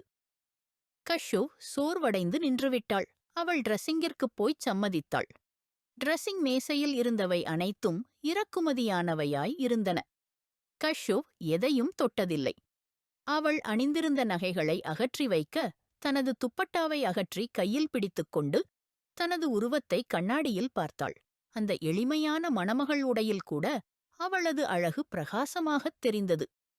அவள் இருந்தே அழகானவள். கஷ்வ, அல்லாஹ் உன்னை மிக அழகாக உருவாக்கியிருக்கிறார். நான் கூட உன்னை முழுமையாகப் பார்க்கவே மாட்டேன். என் தோழிக்கு என் கண் பட்டுவிடக்கூடாதே. இஷாவின் வார்த்தைகள் ஞாபகத்திற்கு வந்து கஷ்வ தலையுதித்துச் சிரித்தாள். கஷ்வ், நீ மணமகளாகும் நாளில் உன் மணமகன் உன்மீது பைத்தியம் பிடித்து விடுவான். நீ சிம்பிளாவே இருக்கும்போதுதான் அழகாயிருப்பே. மணப்பெணாகி என்னமாயிருப்பாய்? கஷ்வ் ஆழமாக மூச்சுவிட்டாள். கண்களில் இருந்து கண்ணீர் துளியாய் விழுந்தது. வெண்மையான மென்மையான கைகளில் மெஹந்தி பூசப்படவே இல்லை. கைகளும் வெறுமையாக இருந்தன. மணப்பெண் மாதிரி எதுவும் இல்லை. அவள் இத்தனை சிந்தனைகளில் மூழ்கிக் கொண்டிருந்த போது கதவு திறந்த சத்தம் கேட்டது. ஜாவியார் உள்ளே வந்தான். திடீரென கஷ்வ் திரும்பி அவனை நோக்கிப் பார்த்தாள். அவளது கையில் இருந்த துப்பட்டா அப்படியே கைதான் இருந்தது. அவன் அழகான உருவம் டைட் ட்ரெஸ்ஸில் ஒரு அற்புதம் போலவே இருந்தது. ஆனால் எதிரே ஜாவியார் கான்தான். அவன் உள்ளே வேறொரு புயல். அந்த புயலுடன் போராடிக்கொண்டே ஒரு தீப்பெட்டி போல அறைக்குள் வந்தான். ரொம்ப வருத்தமாயிருக்கு இல்லே உன்னாலா? அந்த நாடு விட்டு போய்விட்டான். அவனின் மணமகளாகும் கனவு நீ கண்டிருந்தாயே. ஜாவியாரின் வார்த்தையில் கஷ்வின் நெற்றியில் கோடு விழுந்தது. அப்படி வியப்போடு பார்க்காதே. இல்லனா நான் தரப்போகும் தண்டனையில் இன்னும் அதிக தீவிரம் வரலாம். ஜாவியாரின் வெறுப்பும் இகழ்ச்சியும் கலந்த வார்த்தைகளால் கஷ்வின் கண்களில் விருப்பமில்லாமலே கண்ணீர் வெள்ளம் வழிந்தது. அதில்லை, உன் இந்த அழகான கண்களில் கண்ணீரை பெருக்காதே. ஏனென்றால் சாவியார் கான் எந்த கஷ்வவ் என்ற பெயருள்ள பெண்ணுக்கு இரக்கம் காட்ட முடியாது. உன்னிடமல்லவா காட்டமாட்டான். கடுமையுடன் அவளதெக்கல் பிடித்து அவளது கண்ணீரை துடைத்தான். என்ன பண்றீங்க? விடுங்க என்னை. அவள் கஷ்டப்பட்டு தன்னோட கன்னத்தை விடுத்துக்கிட்டு பின்னாடி போனாள். உனக்கு என்ன நினைச்ச? இஷா வழியிலிருந்து ஒதுங்கிட்டா. இப்ப நீ சாஹில் கானை கிடைச்சுக்குவியா? ஏய் 1 நிமிஷம். சாஹில் கான் எங்கே இருந்து வந்தான் இடையில்? கஷ்வவ் ஆச்சரியமா கேட்டாள். அவன் இல்ல, நீ வந்தே. சாவியார் கத்தினான். நீ வந்தே இடையில். சாஹில் மற்றும் இஷாவுக்கு இடையில். சாவியார் கானின் வார்த்தையில் கஷ்வவ் அவளிடத்தில் முழுக்க பதறிப்போனாள். இது என்ன பைத்தியம் பேசுறீங்க? என்னுடன் பேசும்போது உங்க மொழியை கட்டுப்படுத்து. இல்லனா உங்க இந்த நாக்கு பிழைச்சிக்க முடியாது. வன்முறையான ரீதியில் அவளிடம் முன்னோக்கி வந்தான். அவள் சுவருக்கு ஒட்டிக்கொண்டாள். நீ ஏன் என்ன பயமுறுத்துறீங்க? இந்த மாதிரி வார்த்தைகள் ஏன் பேசுறீங்க? நான் என்ன பண்ணேன்? இப்போதும் அவளது குரலில் குறை நிலைமையுடன் இருந்தது. என்ன பண்ணே? அவ்வளவு தெரியலையா உனக்கு? என் சகோதரியைக் கடத்தி அவளது இடத்தை பிடிக்க நீயே முயற்சி செய்தாய். அவ்வளவு சாஹில்கானுக்கு மேலா உனக்கு காதல் இருந்தது என்றால் கூட இஷாவை பிளாக்மெயில் பண்ணி அவளது உயிரையே எடுத்துக்கிட்ட. என் அக்காவை கொன்றுவிட்டாய். இப்ப நீ வருத்தத்தால சாகணும். உனக்கு நானே ஒவ்வொரு நிமிஷமா சாகிற மாதிரி வேதனை கொடுப்பேன். அவளது துணியை அவளது கையில் இருந்து இழுத்து கொண்டான். அதில் கஷ்வோ அலறினாள்.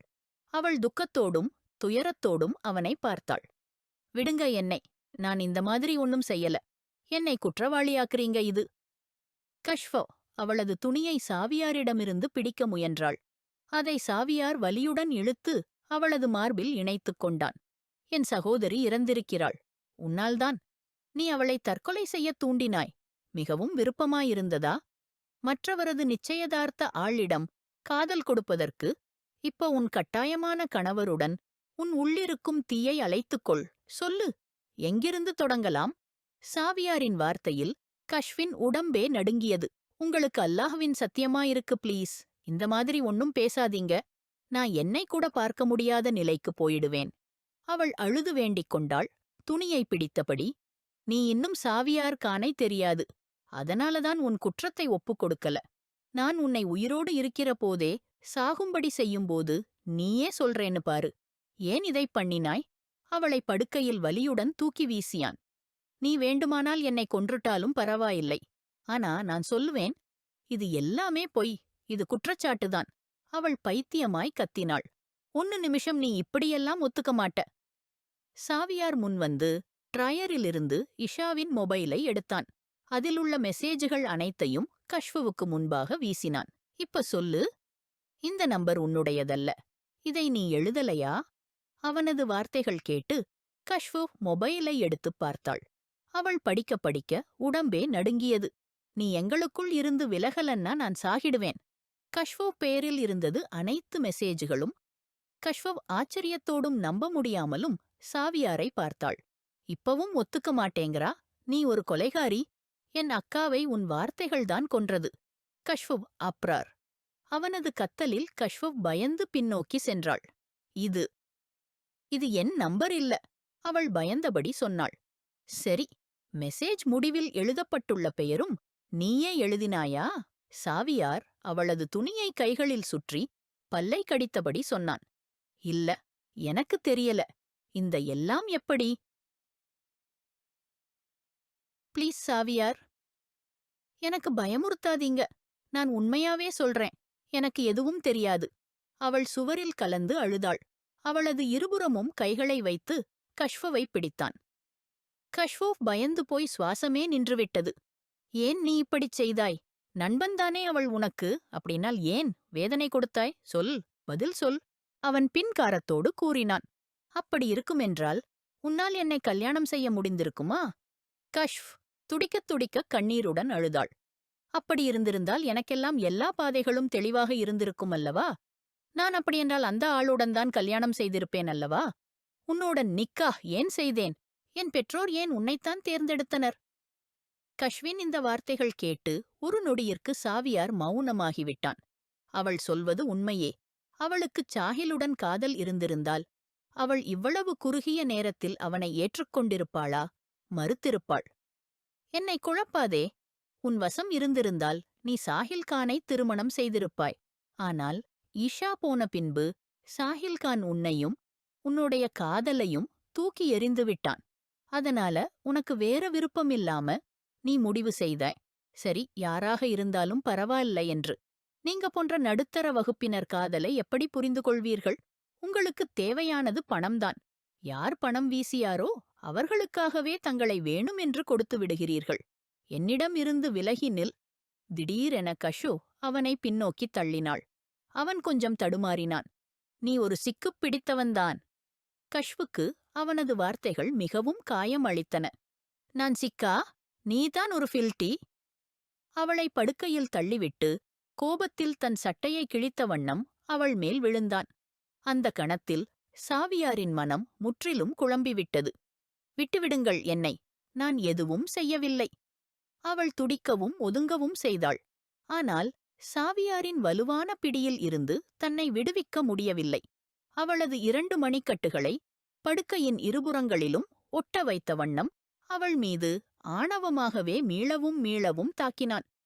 கஷுவ் வலி தாங்க முடியாமல் கதறினாள். அவள் எதிர்த்தபோது சாவியாரின் கொதிக்கும் வெறிச்சொற்கள் இன்னும் மோசமானதாய் மாறின. அறையில் கஷ்வின் கதறலுடன் கூடிய சூசூக்கல் கேட்கப்பட்டது. சாவியாரின் செயல்களில் வெறுப்பும் கோபமும் மட்டுமே இருந்தன. இத்தனை நாட்களாக உள்ளே வளர்ந்த வெறியை அவன் அந்த மாசற்ற பெண்ணின் மீது தன் வன்செயலால் வெளிப்படுத்தினான். அவள் துடிக்கத் துடித்தாள். சாஹில்கான் விமான நிலையத்தில் இருந்தான். இன்னும் அறிவிப்பு ஏதும் வரவில்லை. ஒரு நாற்காலியில் உட்கார்ந்தவாறு ஆழ்ந்த சிந்தனையில் மூழ்கியிருந்தான். அவன் அறிவது தெரியும். இப்போதே அவன் இந்த நாட்டை விட்டு யௌவனமாகப் போகிறான். இங்கு இருந்தால் இஷாவின் நினைவுகளை மறக்க முடியாது. ஆழ்ந்த சுவாசம் எடுத்தவாறு நாற்காலியைச் சாய்ந்தவாறு உட்கார்ந்திருந்தான். அதே நேரத்தில் அவன் தன் பெயரை யாரோ அழைக்கும் சத்தம் கேட்டான். திரும்பிப் பார்த்தான். கண்ணீருடன் நிற்கும் அந்த பெண் அவனிடம் வந்து கொண்டிருந்தாள். சாஹில்கானுக்கு ஆச்சரியமாக இருந்தது. இத்தனை இரவான நேரத்தில் அவள் ஏன் தனியாக விமான நிலையத்தில் வந்தாள்? அவளது குடும்பம் இத்தனை நேரம் அவளை வெளியே வர அனுமதித்ததா? அவளது கண்களில் உள்ள கேள்வியை வாசித்தவாறு அவளும் அருகிலுள்ள ஒரு நாற்காலியில் அமர்ந்தாள். அப்படியெல்லாம் என்னை பாராம இருக்க முடியாது சாஹில். காதலுக்கு யாரும் கட்டுப்பட முடியாது. நான் உங்களை சந்திக்கவே வந்தேன். நிச்சயமாக வீட்டில் சொல்லாமல் வந்திருப்பாய் இல்லையா? ஏமாற்றம் வைத்து. சாஹில்கானின் வார்த்தைகளில் உள்ள இகழ்ச்சியை அந்த பெண் தெளிவாக உணர்ந்தாள். தயவு செய்து போகாதீர்கள். உங்களில்லாமல் நான் வாழ முடியாது. அவள் அழுதாள். பெருமை கொண்ட அந்த பெண் அழுகிறாள். தன் காதலை வேண்டிக் ஆள்கிறாள். சாஹில் ஒரு ஏளனமாய் சிரித்தான். நீ செத்துப் பிறந்தாலும் கூட சாஹில்கானின் காதலை பெற முடியாது. அதனால் இங்கிருந்து போய்விடு. சாஹில்கானிடம் உனக்கு எதுவும் தரக்கூடியதில்லை. சாஹில்கான் சற்றே துணிவுடன் சொன்னான். அந்த பெண்ணுக்காக நீ வாழ்ந்தாய். ஆனால் இப்போது அந்தவள் இல்லை. அப்படியானால் ஏன் என்னை தள்ளி வைக்கிறாய்? தயவு செய்து சம்மதித்துவிடு சாஹில்கான். நான் உங்களை எப்போதும் சந்தோஷமாக வைத்திருப்பேன். ஒரு முறை என்மேல் நம்பிக்கை வைத்துப் பாருங்கள். நான் உங்களை இஷாவை மறக்கச் சொல்லவா? அதுதான் நான் விரும்புவதல்ல. அவன் கடுமையாக வார்த்தையை தடை செய்தான். இஷா என் மனதிலிருந்தே என் ஆன்மா வரை ஊறிவிட்டாள். அவளது இருப்பு இந்நிலையிலிருந்து நீங்கிவிட்டாலும் எனக்கு நம்பிக்கையுள்ளது. இந்த உலகில் வந்த ஒவ்வொருவரும் ஒரு நாள் போயே ஆக வேண்டியதே. இது அல்லாஹ்வின் வாக்குறுதி. ஆனால் காதல் என்றென்றைக்கும் இருக்கக்கூடிய ஒன்று. நான் ஏமாற்றுகிறவன் அல்ல. இஷா போன பிறகு யாரையும் மனதில் இடம் கொடுப்பவன் அல்ல. அவன் வார்த்தைகளுக்கு அந்த பெண் துடித்தாள். அவள்தான் ஏமாற்றியவள் இல்லை. உன்னை விட்டுவிட்டு இறப்பைத்தான் கொண்டாடினாள். தன்னை இழுத்துக்கொண்டு சென்று இறந்துவிட்டாள். அவளது வார்த்தைகளுக்குள் சாஹில்கான் நேராக அவளைக் கண்டான். உனக்கு எப்படி தெரியும் அவள் தற்கொலை செய்தாள் என்று? சாஹிலின் கேள்விக்கு அந்த பெண் கல்போல்னிங்கூமாக அவனை பார்த்தாள். எல்லோரும் அதைத்தான் சொல்கிறார்கள். அவள் ஸ்லீப்பிங் பிளஸ் எடுத்ததாக அந்த பெண் தலையை தாழ்த்திக் கொண்டு கூறினாள். அவள் ஏன் அப்படி செய்தாள்? அப்படியானால் நீ அந்த காரணத்தையும் தெரிந்து இருக்க வேண்டும். அவளின் தோழி நீதானே? சாஹில்கான் நேர்மையோடு கேட்டபோது அந்த பெண்ணின் மனம் கடுமையாகத் துடித்தது. எனக்கு என்ன தெரியும்? எனக்கு முந்தியது என்றால் அவளுக்கு கஷ்வதான் அதிகமான தோழி. அவளது சகோதரன் இஷாவை கல்யாணம் செய்து வீட்டுக்கே கொண்டு வந்தான். அவளது பெயர் அழைக்கப்பட்டது. அந்த பெண் பதறியவாறு சாஹிலை பார்த்தாள். தயவு செய்து சாஹில்கான், என் காதலை நிராகரித்து போய்விடாதீர்கள். அவள் அவன் முன்னால் கைகளைச் சேர்த்துக் கெஞ்சினாள். ஆனால் சாஹில் விழிகள் இறுக்கமாக நின்று எழுந்து தனது பாதையை நோக்கி நகர்ந்து விட்டான். நீ தவறு செய்கிறாய் சாஹில்கான். நீ ஒரு நாள் மிகுந்த வருத்தப்படுவாய். அந்த பெண் சத்தமாகக் கூறினாள். சாஹிலின் கால்கள் ஒரு நிமிடம் நின்றன. சாஹில், ஒரு வார்த்தை சொல்லலாமா உங்களிடம்? நம்புவீர்களா? நீ 1000 வார்த்தைகள் சொல். உன் ஒவ்வொன்றையும் நம்புகிறேன். சாஹில், நாளை எனக்கு ஏதாவது நடந்துவிட்டால் என் தோழியிடம் கல்யாணம் செய்து கொள்கிறீர்களா? அடடா, எந்த தோழியிடம்? சாஹில் அதை ஒரு சிரிப்புடன் கேட்டான். அவர் உங்களிடம் காதலை வெளிப்படுத்துவார். அவரை ஏற்றுக்கொள்ளுங்கள். நீ பைத்தியமாகிவிட்டாயா? என்ன பேசிக் கொண்டிருக்கிறாய்? காதல் ஏதாவது விளையாட்டா? ஒருவனிடமிருந்து இன்னொருவனிடம் போகிறதா? இது போன்ற முட்டாள்தனமான எண்ணங்கள் உனக்கு எப்படி வந்தது? சாஹில் அவளை தொலைபேசியில் கடிந்து கொண்டான். இதில் என்ன முட்டாள்தனம் உள்ளது சாஹில்? மரணம் என்பது உண்மைதான். எத்தனை நாள் வாழப்போகிறோம் என்று யாருக்கும் தெரியாது அல்லவா? நான் இல்லை என்றால் நீ வாழ்நாளெல்லாம் தனியாக இருக்கப் போகிறாயா? ஆம், இருக்கப் போகிறேன். இப்பொழுது எச்சரிக்கையாக இரு. வேறு எதுவும் தவறாக பேசாதே. ஏற்கனவே என் மனதை அதிகம் புண்படுத்திவிட்டாய் இஷா. இனி ஒரு தவறான வார்த்தையும் பேசாதே. தயவு செய்து. சாஹில், போகாதீர்கள். என் காதலுக்காக என்னை ஏற்றுக்கொள்ளுங்கள். இஷாவின் நினைவாக என்னை ஏற்றுக்கொள்ளுங்கள் சாஹில். அவள் கதறிக்கொண்டிருந்தாள். விமான நிலையத்தில் அந்த நேரத்தில் மிகக் குறைந்த மக்கள் இருந்தார்கள். யாரும் அவர்களை கவனிக்கவில்லை. சாஹில்கான் கைகளில் தன்னை அழுத்திப் பிடித்தவாறு அந்த உறுதிமிகு பெண்ணை நேராக புறக்கணித்தான். அவளது கையை பிடித்தவாறு தன் கார் நோக்கி அவளை இழுத்துச் சென்றான். சாஹில், எங்கே கொண்டு போகிறீர்கள் என்னை? அவளது கட்டுப்பட்ட குரல் கேட்டது. சாஹில்கான் காரை நேராக கான்மென்பணிக்கு திருப்பினான். காலை 4 மணி ஆகிவிட்டது. அவன் கான்மென்பணிக்குள் நுழைந்தபோது அந்த நேரத்தில் அந்த மாளிகையில் முழுமையான சும்மி நிலவியது. அந்த பெண் முகத்தில் பயம் நிழலாகத் தென்பட்டது. உள்ளே தணிக்க முடியாத கோபத்தில் உறைந்திருந்த சாவியார் ஆழ்ந்த தூக்கத்தில் இருந்தான். அதுபோலவே அவன் தங்கையின் மரணத்திற்கு பழிவாங்கியதாய் அவனைத் தோன்றியது. அருகில் படுத்திருந்த பெண் கதறிக்கொண்டிருந்தாள். எவ்வளவு கொடூரமாக அவன் அவளுக்கு நடந்து கொண்டான். அவளது ஆன்மாவரை காயமடைந்துவிட்டது. துன்பத்தால் விழிகளை மூடி திறந்தாள். அருகில் கிடந்த சாவியார் மீது பார்வை நிலைநிறுத்தினாள். அவன் அவளது பக்கமாக முகம் திருப்பித் தூங்கிக் கொண்டிருந்தான்.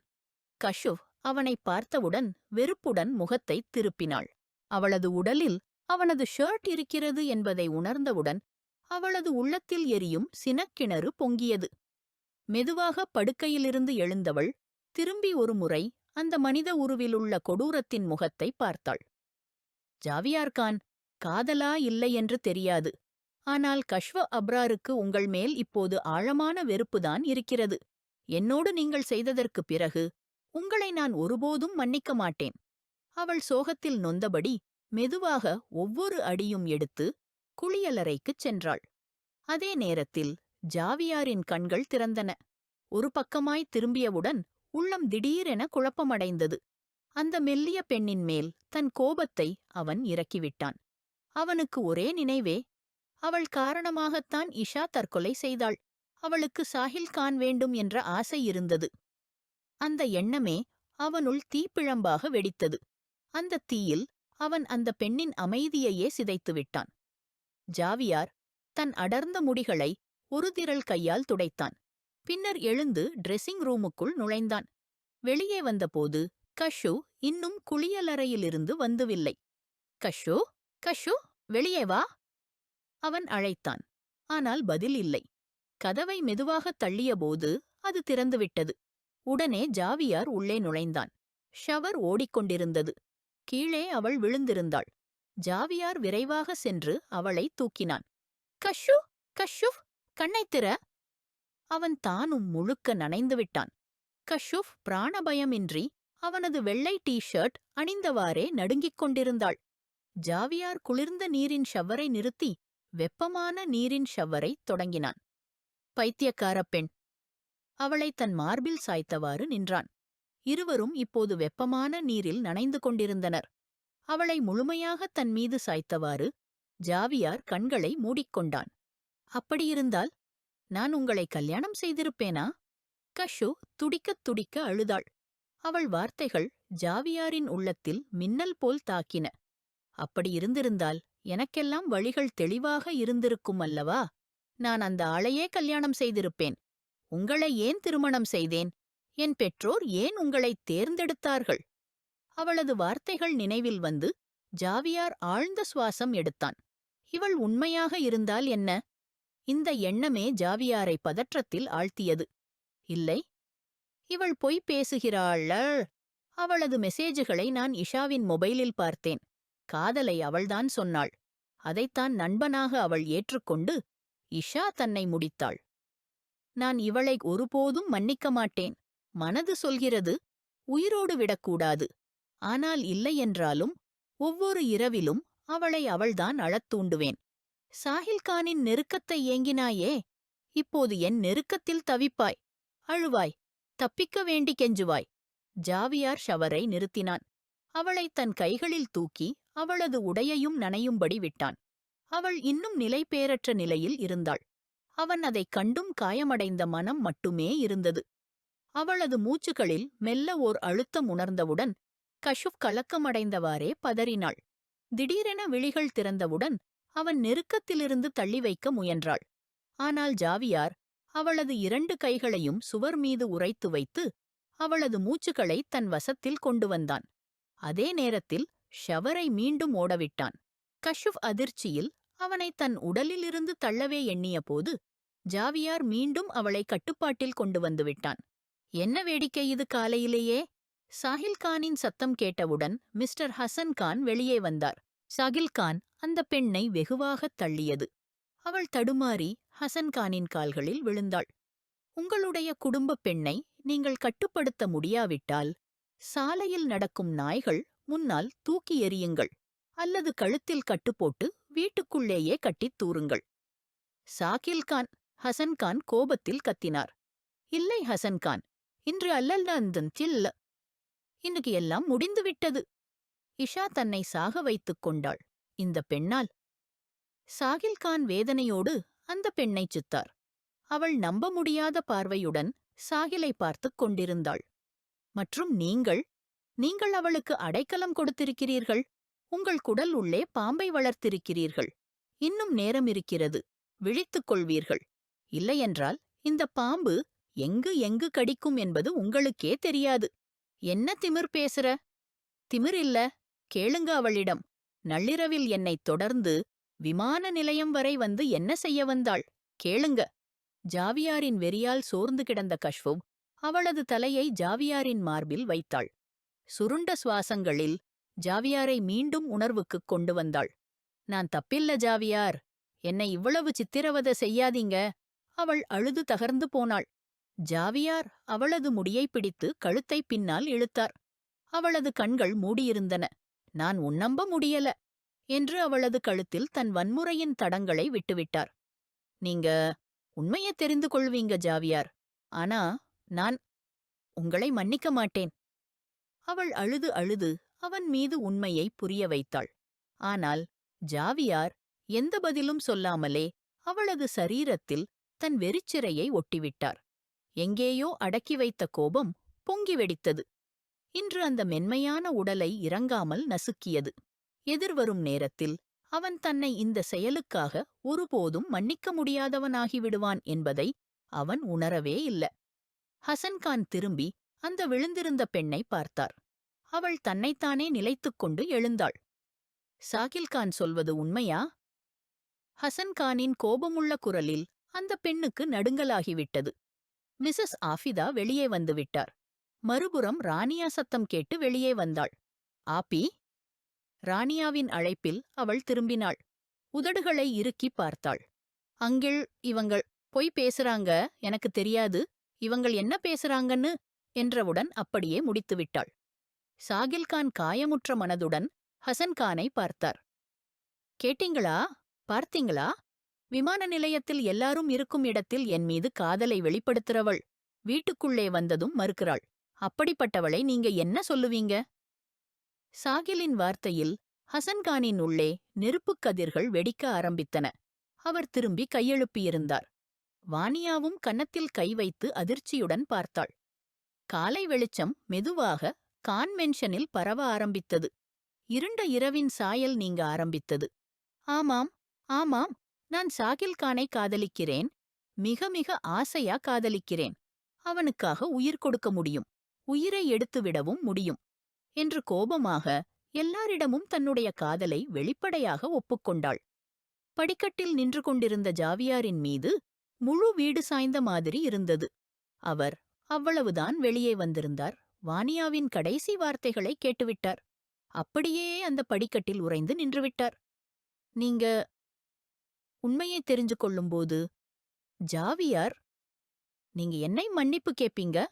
ஆனா, நான் உங்களை மன்னிக்க மாட்டேன். கஷ்வின் சுசூக்கின்ற வார்த்தைகளை நினைத்துக் கொண்டே ஜாவியாரின் கண்களில் மிளகாய் தூள் போல எரிந்தது. என் காதல் யாருக்கும் தெரியவில்லை. எல்லாம் ஈஷா மற்றும் சாஹிலின் உறவு இணைக்க வேண்டியதுதான் என அனைவரும் நினைத்தனர். ஆனால் எனக்கு சாஹில் வேண்டும். நானே நானே ஈஷாவை சமாதானப்படுத்தினேன். அவளுக்கு சாஹிலுக்கு எதிராக சிந்திக்கச் செய்தேன். ஆனால் அவள் கேட்கவில்லை. ஆம், அவள் ஒருவேளை என்னை நம்பி என் வார்த்தைகளை கேட்கிறாள் என்று நினைத்தேன். ஆனால் அந்தக் கஷ்வோ அவள்தான் எல்லாவற்றையும் மயம்றி வைத்தாள். என்னிடமிருந்து இஷாவை தள்ளி வைத்தாள். அதனால் நான் பிளான் பி யோசித்தேன். ஒரே அம்பால் 2 இலக்குகள். நான் அந்த அனாமதேய எண்ணிலிருந்து இஷாவுக்கு கஷ்வோ மாதிரி மெசேஜுகள் அனுப்பினேன். இஷா கஷ்வவிடம் மிகுந்த பாசம் வைத்தவள். எனக்கு உறுதியாய் தெரியும், கஷ்வவுக்காகவாவது அவள் விலகிப் போவாள். ஒருவேளை அவள் உண்மையை வெளிச்சத்திற்கு கொண்டு வந்தால் கஷ்வவின் மேல் குற்றம் சுமத்தப்படும். ஆனால் அவள் ஒரு பைத்தியக்காரி, தன்னையே அழித்துக் கொள்வாள். இந்த விஷயம் எனக்குத் தெரியவில்லை. வனியாவின் வார்த்தைகள் ஜாவியாரின் இதயத்தில் பாயும் கத்தியாய் பட்டன. அவனுக்கே அவனிடம் கடும் வெறுப்பு ஏற்பட்டது. அந்த இரவில் அந்த பெண் கஷ்வு சாகசமாக தன் நிரபராதத்தை கோரிக்கொண்டிருந்த ஒவ்வொரு நொடியும் அவன் நினைவில் நசுங்கியது. அவள் இப்போது இல்லை என்றால் அதில் என் தவறு என்ன? இப்போ அவ்விஷயத்தை முடிச்சுடலாம். எல்லோரும் முன்னேறலாம். அவள்தான் தன்னை அழித்துக் கொண்டாள். யாரும் அவளை கட்டாயப்படுத்தவில்லை. அவள்தான். வனியாவின் வார்த்தைகள் இன்னும் வந்திருக்க, ஜாவியார் கோபத்துடன் முன்னேறி அவளது கழுத்தை பிடித்துவிட்டான். அவளது குரல் தொண்டையில் மரித்துவிட்டது. அங்கிருந்த அனைவரும் பயந்து கொண்டு பார்த்தார்கள். ஜாவி, ஜாவி, விட்டுவிடு அவள. ஹசன் சாஹிப் அவனை தள்ள முயன்றார். ஆனால் ஜாவியாரின் பிடி இன்னும் திடமாகியது. வனியாவின் மென்மையான கழுத்து அவனது பிடிக்குள் நெரித்து அவளது கண்கள் வெளுத்து வந்தன. சாஹில்கான் தலைகுலுக்கி கடினமாக ஜாவியாரை பின்னே இழுத்துவிட்டான். அவள் தன் தொண்டையை பிடித்துக்கொண்டு இருமி எழுந்தாள். ரனியா அவளிடம் வர முற்பட்டாள். ஆனால் ஈஷாவின் மரணம் அவளது கால்களை கட்டியிருந்தது. மனம் சொன்னது, இந்தப் பெண் தக்கதில்லை, தாபத்துக்கு கூட. கண்ணீருடன் ரனியா தலையை கதிர்ந்தாள். ஜாவியார் அருகிலிருந்த கண்ணாடி மேசையில் தன் 2 கையையும் முறுக்கிப் பிணைத்துத் தாக்கினான். அது சடாக் என உடைந்தது. ஜாவி, அபிதா பெகம் அலறினார்கள். அவர்கள் நடுங்கும் இதயத்துடன் தங்கள் மகனின் செயலை பார்த்தார்கள். அவனது 2 கைகளும் காயமடைந்து இரத்தம் வழிந்தன. இதயம் அது ஒருவேளை இறந்துவிட்டது. அபிதா பெகம் தடுமாறி விழுந்தார்கள். ரனியா உடனே அவரை தாங்கினாள். ஜாவி பையா, அவள் கத்தினாள். ஜாவியார் உட்பட அனைவரது பார்வையும் அபிதா பெகத்தின் மீது நிலைத்தது. மம்மா, அவர் ஓடினார். அவருடைய உணர்வுகள் மங்கியவாறு கீழே விழுந்தார்கள். ரனியா தாங்க முடியவில்லை. சாஹில் உடனே அவரை தூக்கிக் கொண்டு சென்றார். ஜாவியார் மற்றும் ஹசன் கான் கூட சென்றார்கள். இன்று காலம் காட்டியது. கான் மேன்ஷனின் சுவர்கள் ஹசன் கான் நினைத்த அளவுக்கு வலிமையானவை அல்ல. நீங்கள் மிகவும் மோசமான காரியம் செய்தீர்கள். அதை மன்னிக்க முடியாது. உங்களைப் போன்ற தோழியை பகைவனுக்கே கடவுள் கொடுக்க வேண்டாம். நாங்கள் சகோதரிகள் அல்லாதிருந்தால் நல்லது. உண்ணும் தட்டிலேயே துளை போட்டு விட்டீர்கள். ரனியா கடிந்து கொண்டாள். வனியாவின் கண்கள் கண்ணீரால் நிரம்பியிருந்தன.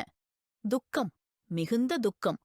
உங்களால்தான் இஷா இந்த உலகத்தை விட்டுச் சென்றாள்.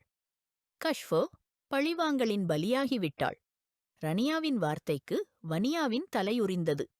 எல்லோருக்கும் தெரியும், ஜாவியார் அந்த திருமணத்தை ஒரு விசேஷக் காரணத்துக்காக செய்தான். அவனது சகோதரியின் மரணத்துக்கு மாதம் 1 நாள் கூட இல்லை. அனைவரும் நிறுத்தச் சொன்னார்கள், தடைப்பட்டார்கள். ஆனால் அவன் எதற்கும் காதலிக்கவில்லை. குடும்பத்தினர் விருப்பமில்லாமலேயே கஷ்வவை கைப்பற்றி கான் மேன்ஷனுக்குக் கொண்டு வந்தான். உங்களுக்கு மரணத்திற்கும் மேல் தண்டனை வேண்டும். ரனியா, வானியா துடித்தவாறு அவனை அழைத்தாள். என் பேரை கூறாதீர்கள். என்னை உங்களிடம் வெறுப்பு எடுக்க வைக்கிறீர்கள். இங்கிருந்து போங்கள். உங்கள் முகத்தை எடுத்து இங்கிருந்து விலகுங்கள். ராணியா கோபமாக கூச்சலிட்டாள் மற்றும் மீண்டும் மெதுவாக படிக்கட்டுகளை நோக்கி சென்றாள். அங்கு கஷ்வோ கண்களில் கண்ணீருடன் நின்றிருந்தாள். ஒரு கணத்திற்கு ராணியாவின் இதயம் துடித்தது. அவளது கண்களில் எவ்வளவு வேதனை இருந்தது! ஒரே இரவில் அவளது முகம் மங்கியிருந்தது. அவளது கன்னங்களிலும் கழுத்திலும் சாவியாரின் வன்முறையின் சின்னங்கள் பீதியுடன் கூறிக்கொண்டிருந்தன. அவளும் தன்னால் செய்ததேயில்லை என்ற குற்றத்திற்கு தண்டனை அனுபவித்துவிட்டாள். ஒரு தோழி இரு தோழிகளையும் நாசம் செய்துவிட்டாள். கஷ்ஃபோ, மடாமா? ராணியா அவளது கண்களில் கசப்பை பார்த்து அருகில் வந்தாள். ஆனால் கஷ்ஃபுவின் பார்வை வானியாவின் மேலே இருந்தது. வானியாவும் அவளை ஒரே நிலைமையில் பார்த்துக்கொண்டே இருந்தாள். நான் ஏற்கனவே உங்களிடம் சொன்னேன், அவரைப் பற்றி கவனியுங்கள். எந்தவிதமான மன அழுத்தத்திலும் வைக்காதீர்கள். இரத்த அழுத்தம் பல முறை ஏறிவிடுவது மிகவும் ஆபத்தானது. ஆனால் நீங்கள் எதையும் முறையாக எடுத்துக்கொள்ளவில்லை. டாக்டர் சற்று கோபமாகவே பேசினாள். ஹஸ்ன சாஹிப் சாவியாரின் கைகளில் கட்டும் வேலையை வலுக்கட்டாயமாக செய்து கொண்டிருந்தார். சாஹில் டாக்டரின் வார்த்தைகளை கேட்டு நிஞ்சியவாறு நின்றார். அவரது ஆரோக்கியத்தை கவனியுங்கள். அவரை மகிழ்வாக வைக்க முயற்சி செய்யுங்கள். இல்லையென்றால்... டாக்டர் கூறிக்கொண்டே வெளியேறினார். சாஹில் சுவரில் சாய்ந்து விழிகள் மூடிக்கொண்டார். இஷா, ஏன் என்னை விட்டு சென்றாய்? ஒருமுறை கூட என்னைப் பற்றி யோசிக்கவில்லையா? என் காதலை நினைவில் கொள்ளவில்லையா? 2 கண்ணீர் துளிகள் விழுந்து கன்னத்தில் விழுந்தன. தன் காதலியை நினைத்து அந்த உறுதியான ஆண் அழுது கொண்டிருந்தான். 1 மாதத்துக்குப் பிறகு மெதுவாக எல்லாம் இயல்பு நிலைக்குத் திரும்பியது. வானியா தன்னை சட்டத்தின் கீழ் ஒப்படைத்தாள். அந்த நாள் கஷ்ஃபோ அவளுக்கு ஒரு கண்ணாடியை காட்டினாள். அதில் தன் முகத்தை பார்த்தவுடன் வானியா பயந்துவிட்டாள். நீ உன்னுடைய உலகத்தையும் பிறவிக் கழிவையும் அழித்துவிட்டாய் வானியா. நீ அல்லாஹ்விடம் மன்னிப்புக் கேட்டாலும் உனக்கு மன்னிப்பு கிடைக்குமா? இஷா உன்னை மன்னிக்கவில்லை என்றால் இந்த உலகில் உனக்கு மன்னிப்பு கிடையாது. உன் தண்டனையை நீயே தேர்ந்தெடுவானியா. இல்லையெனில் உலகத்தோடும் பிறவியோடும் நீ வீணாகி விடுவாய். கஷ்ஃபுவின் வார்த்தைகள் அவளது மனதை கிழித்துவிட்டது. வானியா அல்லாஹ்வை நினைத்து பயந்துவிட்டாள். அவள் கடந்த நொற்களை நினைத்தாள். இஷாவுக்கு கஷ்ஃபோ என்று போலியாக மெசேஜுகள் அனுப்பிய தருணங்களை. தன் மார்பை சஞ்சலப்படுத்திக் கொண்டே அவள் கஷ்ஃபோ பக்கம் சுருண்டு பார்வையிட்டாள். அங்கே தன்னிடம் கஷ்டமும் வெறுப்பும் நிறைந்த பார்வையை மட்டுமே காண முடிந்தது. மன்னித்துவிடு கஷ்ஃபோ, நான் இந்த உலகின் காதல்களில் மயங்கிவிட்டேன்.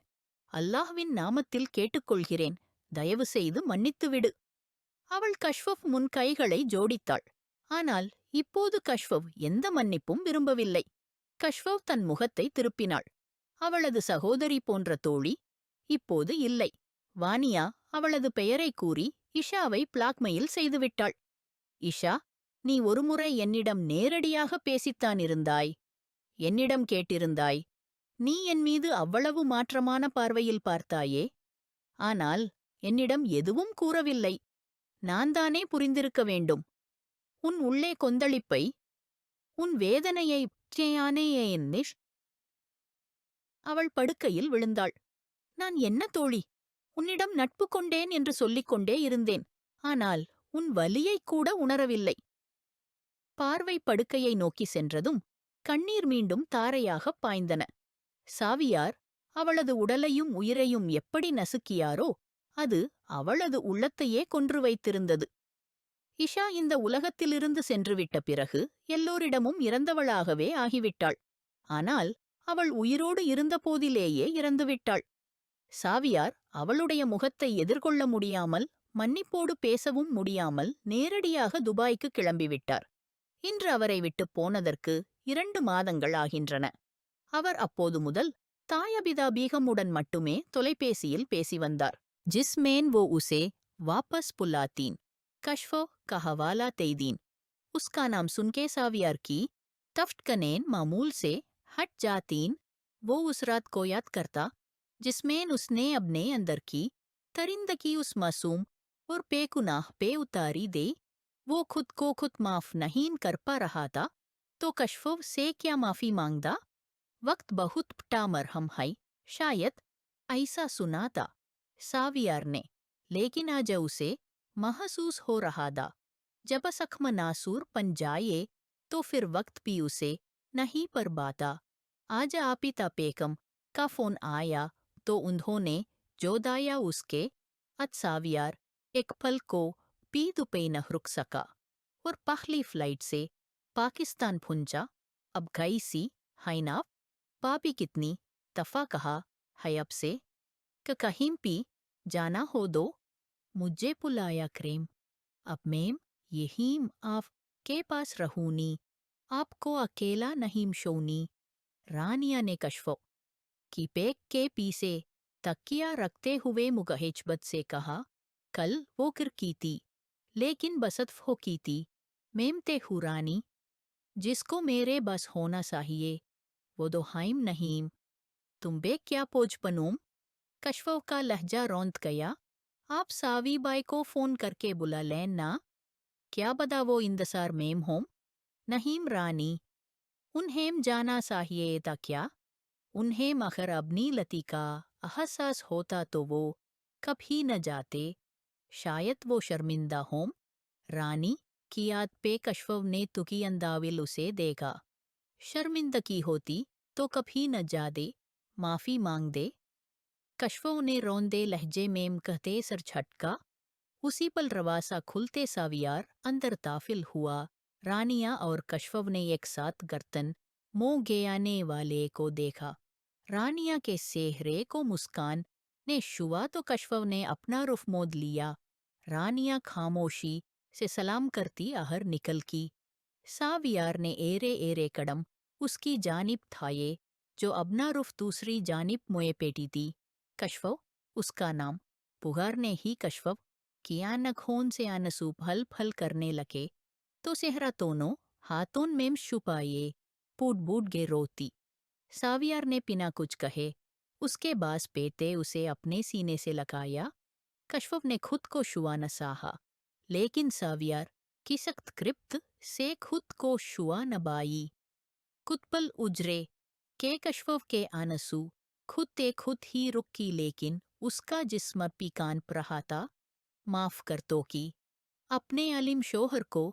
सावियार के लहजे पे कशफव ने बिना उसे देखे उसके लेके रतपान हुमाइल कीम।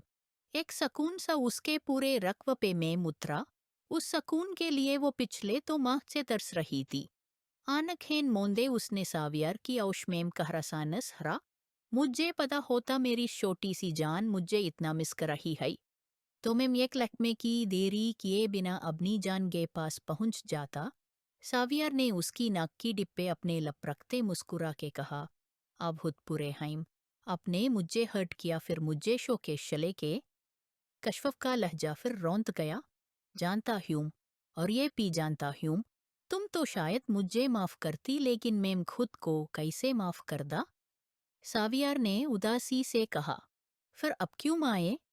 वही तिलरुपा अंदाविल के अजय सावियार उसके अंदाविल पे दिलवजान से कुर्बान हो रहा था। तुम अपना ख्याल क्यों नहीं रख रही थी? जानती भी हो किस हाल में हो फिर भी। उसके पेट पे एरे से हाथ फेरते वो ये लहजे में बोला, अच्छा दो अफको औलाद की कशिश खींच लाई। और मुझे लगा आप। कशफव का लहजा फिर से रौंद गया। ऐसा मत सोचना कशफव, ऐसा होता तो बंथरा इन बेखले तुम्हारे बास होदा। जब मुझे ममा ने ताया। सावियार की याद पे कशफव ने हैरत से उसे देखा तो अब क्यों आए? जायेम वापस वहां तु भी मेम वहीम रहेम न आपको मेरी परवाह है न बच्चे की। वो न रोए अंदाविल मेम पोली, मुझे अपनी कशफव की भी परवाह है और अपनी ईशा की भी। सावियार ने उसके लबोन पे हल्का सा पोसा दिया तो वो नम आनखों से उसे तेगने लगी। हमारी पीटी ईशा। सावियार ने आनखें नीचे कहा तो कशफव पी नम आनखों से मुस्कुराते हुए अचपात मेम सर हिलाते उसके सीने से लगी। ईशा किसे पूली थी? किसी को भी तो नहीं। आज भी सब उसे याद करते थे और शायद ये कमी अब एक नन्ही परी ईशा ही दूर कर सकती थी। वानिया को सजा होकी थी जबकि साहिल मिल्क शोकेस ला गया। कुत मोहब्बतें अधूरी ही रह जाती हैं क्योंकि दिल मेम जब किसी एक की जाका बन जाए फिर उसमें कोई और ताफिल नहीं हो सकता। मोहब्बत के ஆத் முஹப்பத் மும்கின் ஹை வக்த் உஜாரி கே லியே கிசி கோ தோட் கே சஹனா சிந்தகி மேம் எக் பார ஹோத்தா ஹை இதோடு முடிந்தது.